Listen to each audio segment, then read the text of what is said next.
Election commission نے مخصوص نشستوں کا اعلان کر دیا۔ فیصلاباد سے خلیل طاہر سندھو نون لیگ کے اقلیتی ایم پی اے منتخب، خواتین کی نشست پر مسلم لیگ نون سے قدسیہ بطول ایم پی اے منتخب، عظمیٰ جمین بھی مسلم لیگ نون کی مخصوص نشست پر ایم پی اے منتخب، ٹوبہ سے پاکستان پیپلز پارٹی کی نیلم جبار بھی ایم پی اے بن گئیں۔ پنجاب اسمبلی کا اجلاس صبح 10 بجے طلب کر لیا گیا۔ گورنر پنجاب نے اجلاس بلانے کی سمری پر دستخط کر دیے۔ اجلاس میں نئے منتخب ہونے والے اراکین صوبائی اسمبلی سے حلف لیا جائے گا۔ اجلاس میں اسپیکر اور ڈپٹی اسپیکر کے انتخابات کی تاریخ کا اعلان بھی ہوگا۔ فیصل آباد ویسٹ مینجمنٹ کمپنی کو فنڈز کی کمی کا سامنا، ملازمین نکالنے کے لیے فہرستیں تیار۔ پہلے مرحلے میں 1000 ملازمین کو نوکریوں سے نکالنے کا فیصلہ۔ دوسری جانب جھنگ میں میونسپل کمیٹی عملے کا تنخواہیں مانگنا جرم بن گیا۔ حکام نے ملازمین پر بے روزگاری کی تلوار چلا دی۔ 20 ڈیلی ویجز ملازمین کو نوکریوں سے نکال دیا گیا۔ ملازمین سراپا احتجاج، ڈپٹی کمشنر سے نوٹس دینے کا مطالبہ کر دیا۔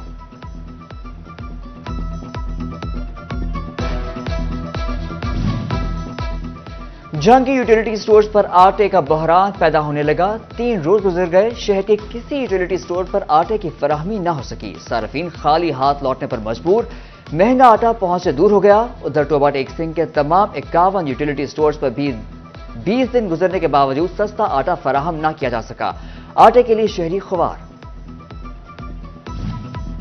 یوریا کھاد یکمشت 1350 روپے فی بوری کا اضافہ، چنیوٹ کے کسانوں نے کھاد اور گیس کی قیمتوں میں اضافے کا فیصلہ مسترد کر دیا۔ کسان رہنماؤں کی دھواں دھار پریس کانفرنس، سید نور الحسن بولے کھاد پہلے ہی نہیں مل رہی، اب مزید 1250 روپے مہنگی کر دی، بوری 6000 سے بڑھ گئی، کسانوں کو تباہی کے دہانے لاکھڑا کر دیا۔ بڑھتی مہنگائی کے اثرات، عام آدمی کی زندگی متاثر، محنت کش طبقے سے موسمی سبزیوں کی سوغات بھی چھن گئی۔ پیاز، گھیا کدو، فارمی انڈے اور دیگر اشیاء خورنوش میں ہوش ربا اضافہ۔ پیاز 152 اور برائلر گوشت 629 روپے کلو ہو گیا۔ شہری کہتے ہیں جیب اجازت نہیں دیتی، غریب کہاں سے کھائے۔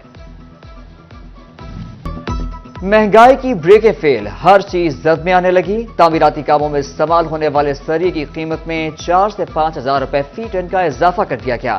سریا 2,55,000 روپے سے بڑھ کر 2,60,000 روپے فی ٹن ہو گیا۔ ادھر بلڈنگ مٹیریل مہنگا ہونے سے مزدوروں کی روزی روٹی چھن گئی۔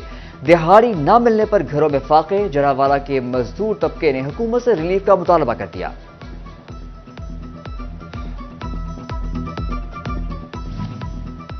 مہنگی بجلی اور گیس کی قیمتوں نے انڈسٹری سے جڑی مارکیٹوں کو اجاڑ کر رکھ دیا۔ مہنگائی کے سبب خریداروں کی قوت خرید جواب دے گئی۔ سیزن کے باوجود کپڑے کی مارکیٹیں ویران، تاجروں کا کہنا ہے کہ 70% انڈسٹریز بند ہو چکی ہیں، مزدور بے روزگار ہو رہے ہیں۔ مجھے تقریباً 25 سال ہو چکے ہیں کپڑے کی ٹریڈ کرتے ہوئے، مگر اس طرح کا جو بحران ہے وہ میرے خیال سے میں پہلی دفعہ دیکھ رہا ہوں گا۔ یہ پہلا سال ہے ہمارا کہ اتنا شدید بحران چل رہا ہے۔ ہماری انڈسٹری جو ہے اس وقت 70% بند ہو چکی ہے۔ جو کاریگر ہیں وہ بے روزگار ہو چکے ہیں، انہیں روزگار نہیں مل رہا کیونکہ انڈسٹری تباہی کے دہانے پہ ہے۔ دکاندار ہمارے فارغ بیٹھے ہیں۔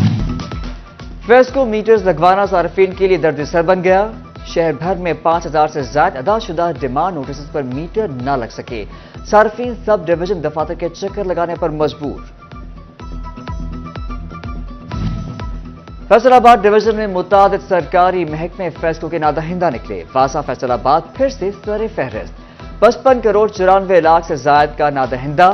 T M A 73 lakh, T H Q اور D H Q 34 lakh, district court 7 lakh, B H U 15 lakh روپے سے زائد کے ڈیفالٹر نکلے۔ تحصیل ہسپتال جڑاوالا میں سال 2022 سے 23 میں لوکل پرچیز سمیت دیگر ادویات اور لیب آئٹمز کی خریداری میں 2 کروڑ 10 لاکھ کی بے ضابطگیوں کا انکشاف۔ آڈٹ رپورٹ میں بھانڈا پھوٹ گیا، میڈیکل سپرنٹینڈنٹ ذمہ دار قرار، محکمانہ کارروائی کی سفارش کر دی گئی۔ زرعی یونیورسٹی فیصل آباد ایوب ریسرچ کے سال 2022 سے 23 کے آڈٹ پیراس میں اعتراضات۔ زرعی یونیورسٹی کی 127 ایکڑ اراضی پر تجاوزات، کروڑوں کی ریکوری نہ ہو سکی۔ انتظامیہ ریکوری کی مد میں 10 لاکھ سے زائد رقم قومی خزانے میں جمع نہ کرا سکی۔ یونیورسٹی کے زرعی رقبے پر تجاوزات کی مد میں 35 کروڑ کی ریکوری نہ ہوئی۔ فیصل آباد میں بے نظیر انکم سپورٹ پروگرام کی رجسٹریشن سست روی کا شکار، خواتین لمبی قطاروں میں لگ کر خوار، زمین پر بیٹھنے پر مجبور۔ صبح 5 بجے سے آئی خواتین نے کہا اتنا کرایہ لگ جاتا ہے لیکن ہمارا کام نہیں ہوتا، سفارش پر کام کیا جا رہا ہے۔ حکومت سے ریلیف نہ ملا، لاہور ہائی کورٹ سے عوام کو عبوری ریلیف مل گیا۔ ادویات کی قیمتوں میں حالیہ اضافہ اور قیمتوں کے تعین کا اختیار فارماسیوٹیکل کمپنی کو دینے کا نوٹیفیکیشن معطل۔ جسٹس شاہد کریم نے شہری محمد اسلم کی جانب سے دائر درخواست پر سماعت کی۔ وفاقی حکومت سیکرٹری نیشنل ہیلتھ ڈراپ کو نوٹس جاری، جواب طلب کر دیا گیا۔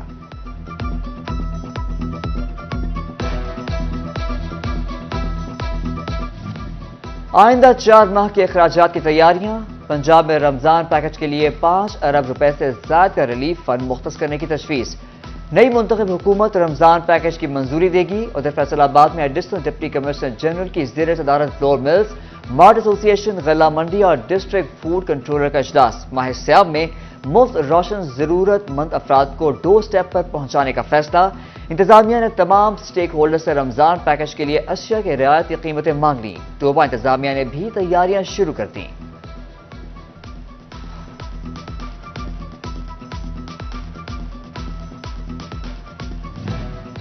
چنیور پولیس میں کرمنلز کی بھرتی کی کوشش ناکام، 150 امیدواروں پر مختلف مقدمات کا ریکارڈ نکل آیا۔ مقدمات میں ملوث تمام امیدواروں کے کاغذات مسترد کر دیے گئے۔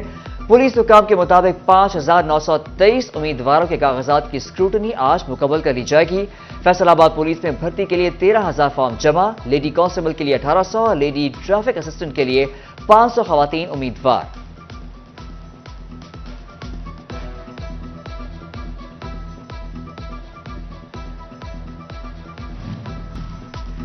پنجاب کے تمام تعلیمی بورڈز کو ضم کرنے کی تجویز، جنگ میں پرائیویٹ سکولز ایسوسی ایشن کا اجلاس۔ امتحانات سے قبل بورڈز بارے پالیسی کی تبدیلی کو تشویشناک قرار دے دیا گیا۔ حکومت سے تعلیمی بورڈز کے انضمام بارے تجاویز پر فوری عمل درآمد نہ کرنے کا مطالبہ کر دیا گیا۔ گورنمنٹ کالج یونیورسٹی فیصل آباد کا کانوکیشن 7 مارچ کو ہوگا۔ گورنر پنجاب محمد بلیغ الرحمان مہمان خصوصی ہوں گے۔ رجسٹریشن کا آغاز ہوگا۔ کانوکیشن میں شرکت کے لیے 1500 روپے فیس کے ساتھ رجسٹریشن کی آخری تاریخ 29 فروری مقرر کر دی گئی۔ ایڈیشنل ڈپٹی کمشنر جنگ محمد ابو بکر کا دھجی روڈ ام رباب لیڈیز پارک کا دورہ، گھاس لگانے کے لیے ٹھیکیدار کو 4 دن کی مہلت، فنشنگ کے کام کے حوالے سے رپورٹ مانگ لی گئی۔